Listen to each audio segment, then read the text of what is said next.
Seiring dengan perkembangan zaman, banyak profesi yang dulunya hanya digeluti oleh kaum pria, sekarang sudah menjadi lumrah apabila dilakukan oleh kaum wanita.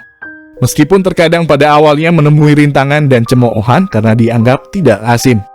Berikut 7 orang wanita yang menjadi wanita pertama di dunia di profesinya. Astronot wanita pertama di dunia. Ruang angkasa adalah tempat yang sangat luas, sunyi, dan misterius. Tidak sembarang orang bisa berkunjung ke tempat ini.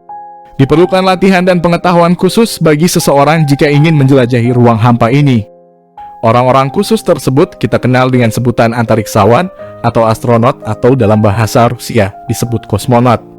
Kalau sebelumnya profesi antariksawan hanya diisi oleh kaum pria, namun pada tanggal 16 Juni 1963, di atas Vostok 6, kosmonot asal Uni Soviet, Valentina Vladimirovna Tereskova, menjadi wanita pertama yang melakukan perjalanan ke luar angkasa. Selama 48 orbit dan 71 jam, waktu yang lebih banyak daripada gabungan semua astronot Amerika pada saat itu. Valentina Vladimirovna Tereskova lahir pada tanggal 6 Maret 1937 di Maslenikovo, sebuah desa di dekat Sungai Volga, sekitar 277 km timur laut Moskow. Ayahnya adalah seorang petani dan terbunuh pada Perang Dunia Kedua, sehingga membuat Valentina berhenti sekolah ketika dia berusia 16 tahun dan bekerja di sebuah pabrik tekstil. Tetapi kemudian ia melanjutkan pendidikannya melalui kursus korespondensi. Valentina tertarik pada aktivitas terjun payung, dan pada usia 22 tahun dia melakukan terjun payung pertamanya di bawah naungan klub penerbangan lokal. Antusiasmenya pada terjun payung itu kemudian membawanya ke program luar angkasa Uni Soviet, yang berusaha menempatkan seorang wanita di luar angkasa pada awal tahun 1960, untuk mengungguli Amerika Serikat yang belum melakukannya. Pada bulan Februari 1962, karena pengalaman 126 lompatan parasutnya, Valentina terpilih bersama 3 penerjun payung wanita dan seorang pilot wanita, untuk memulai pelatihan intensif menjadi kosmonot. Bersama 4 wanita lainnya itu, Valentina menerima pelatihan selama 18 bulan. Dan pada akhirnya dari 5 wanita itu, hanya Valentina yang terpilih untuk menjadi pilot Vostok 6 dan pergi ke luar angkasa pada tanggal 16 Juni 1963. Pilot wanita pertama di dunia. Tanggal 24 Juli 1897, Amelia Earhart lahir. Ia adalah sosok legendaris karena pencapaiannya sebagai pilot wanita pertama di dunia.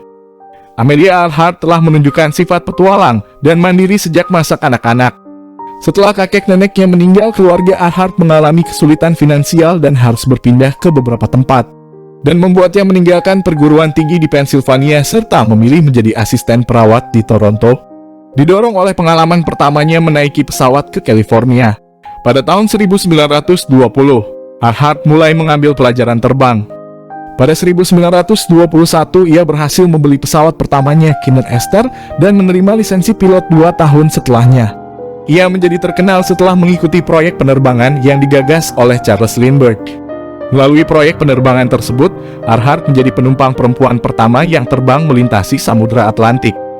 Pencapaiannya membuat ia terdorong untuk mendirikan sebuah organisasi pilot wanita, yang kemudian dikenal sebagai 99s pada tahun 1929. Tidak puas sebagai penumpang, Earhart melakukan penerbangan seorang diri untuk melintasi Samudra Atlantik pada tahun 1932, dan membuatnya menjadi pilot wanita pertama yang melakukannya. Rekor penerbangan Earhart terus berlanjut. Pada tahun 1935, ia berhasil menyelesaikan penerbangan seorang diri dari Hawaii ke California. Pada tahun 1937, ia memulai untuk terbang keliling dunia dengan ditemani Fred Dunant. Dari tanggal 1 Juni hingga 29 Juni 1937, Earhart dan Dunant berhasil terbang dari Miami ke New Guinea. Pada 2 Juli, perjalanan kembali dilanjutkan menuju Pulau Howland. Rute penerbangan menuju Pulau Howland termasuk sulit dan berbahaya. Untuk membantu navigasi, 2 kapal Amerika ditempatkan untuk menandai rute tersebut. Sayangnya menjelang akhir perjalanan, Earhart mengirim radio bahwa pesawatnya kehabisan bahan bakar kemudian hilang kontak. Pencarian untuk menemukan Amelia Earhart dan Dunant terus dilakukan tapi tak kunjung membuahkan hasil. Dan pada tanggal 19 Juli 1937, operasi pencarian akhirnya dihentikan dan keduanya dinyatakan hilang. Dokter wanita pertama di dunia. Pada tanggal 23 Januari 1849, Geneva Medical College memberikan gelar dokter medis kepada Elizabeth Blackwell, sekaligus mengantarkan Elizabeth Blackwell sebagai wanita pertama yang sukses menerima gelar medis. Elizabeth Blackwell lahir pada 3 Februari 1821 di Bristol, Inggris. Pada tahun 1832, Blackwell dan keluarganya pindah ke Amerika Serikat. Awal mula Elizabeth termotivasi untuk menjadi dokter adalah setelah melakukan percakapan dengan temannya yang tengah sekarat, di mana temannya tersebut berkata bahwa semua dokter yang berjenis kelamin laki-laki malah memperberat penderitaannya. Meskipun masyarakat saat itu menganggap gagasan menjadi dokter wanita adalah hal yang konyol, namun keluarga Elizabeth menyetujui ambisinya. Elizabeth akhirnya memperoleh surat penerimaannya untuk belajar di Geneva Medical College, dan mulai belajar pada tahun 1847. Pada waktu itu penduduk kota Jenewa banyak yang menghindar darinya karena ia menempuh pendidikan dokter. Para profesor juga merasa tidak nyaman untuk mengajarnya. Bahkan seorang profesor berusaha menghalanginya untuk masuk pelajaran anatomi. Saat upacara kelulusan, pimpinan kampus memberi ucapan selamat kepadanya dengan memberi catatan agar tidak ada lagi wanita yang mendaftar di institusinya. Sentimen tersebut juga digaungkan oleh seluruh komunitas medis Amerika. Namun Elizabeth berhasil menghadapi penghinaan itu dengan meraih kelulusan. Bahkan ia juga sukses menerbitkan sebuah tesis di Buffalo Medical Journal. Dengan bantuan saudaranya, Elizabeth kemudian mendirikan sebuah klinik untuk orang-orang miskin di New York, serta rumah sakit wanita dan anak pada tahun 1857. Ia juga melatih perawat selama Perang Saudara di Amerika dan berhasil membuka sekolah kedokteran pada tahun 1868. Tak lama setelah itu, Elizabeth pindah ke London dan menjadi profesor ginekologi di School of Medicine for Women. Kendati dihadapkan pada diskriminasi gender di setiap kesempatan, Elizabeth justru memiliki kontribusi besar pada pendidikan generasi pertama dokter wanita di Amerika Serikat. Pembalap F1 wanita pertama di dunia. Nama Maria Teresa de Filippis memang rasanya masih asing di telinga. Namun ia tercatat sebagai pembalap F1 wanita pertama. Wanita kelahiran 11 November 1926 di Naples, Italia tersebut mulai mencintai dunia motorsport saat menginjak usia 22 tahun dan sukses memenangkan balapan pertamanya dengan mengendarai mobil Fiat 500. Sejak itu, karirnya di dunia balap mobil mulai melejit, termasuk berhasil finish di urutan kedua, sebuah kejuaraan mobil sport Italia pada musim 1954. Sehingga mengantarkan Maria Teresa de Filippis kepada tim balap terkenal pada masanya, yaitu Maserati. Ia kemudian mencoba turun dalam 5 lomba balapan F1. Meskipun hanya 3 kali lolos kualifikasi, dan sekali berhasil masuk finish di urutan ke-10 di GP Belgia 1958. Sayangnya karir profesionalnya di F1 tak berjalan dengan mulus, karena kehilangan rekan satu timnya di tim Porsche, Sean Berra, dan mantan kekasihnya, Luigi Musso, yang mengalami kecelakaan fatal di musim 1959, serta pernikahannya dengan seorang ilmuwan asal Austria, Theodor Huscek. Ia kemudian memutuskan untuk pensiun sebagai seorang pembalap, namun kerinduannya akan dunia balap tak bisa ia bendung. Ia pun memutuskan untuk kembali bergabung di klub Maserati dan menjadi wakil presiden klub Maserati pada tahun 1997, serta menjadi anggota perkumpulan mantan pembalap F1. Hingga akhirnya ia wafat pada bulan Januari 2016 di usianya yang menginjak 89 tahun.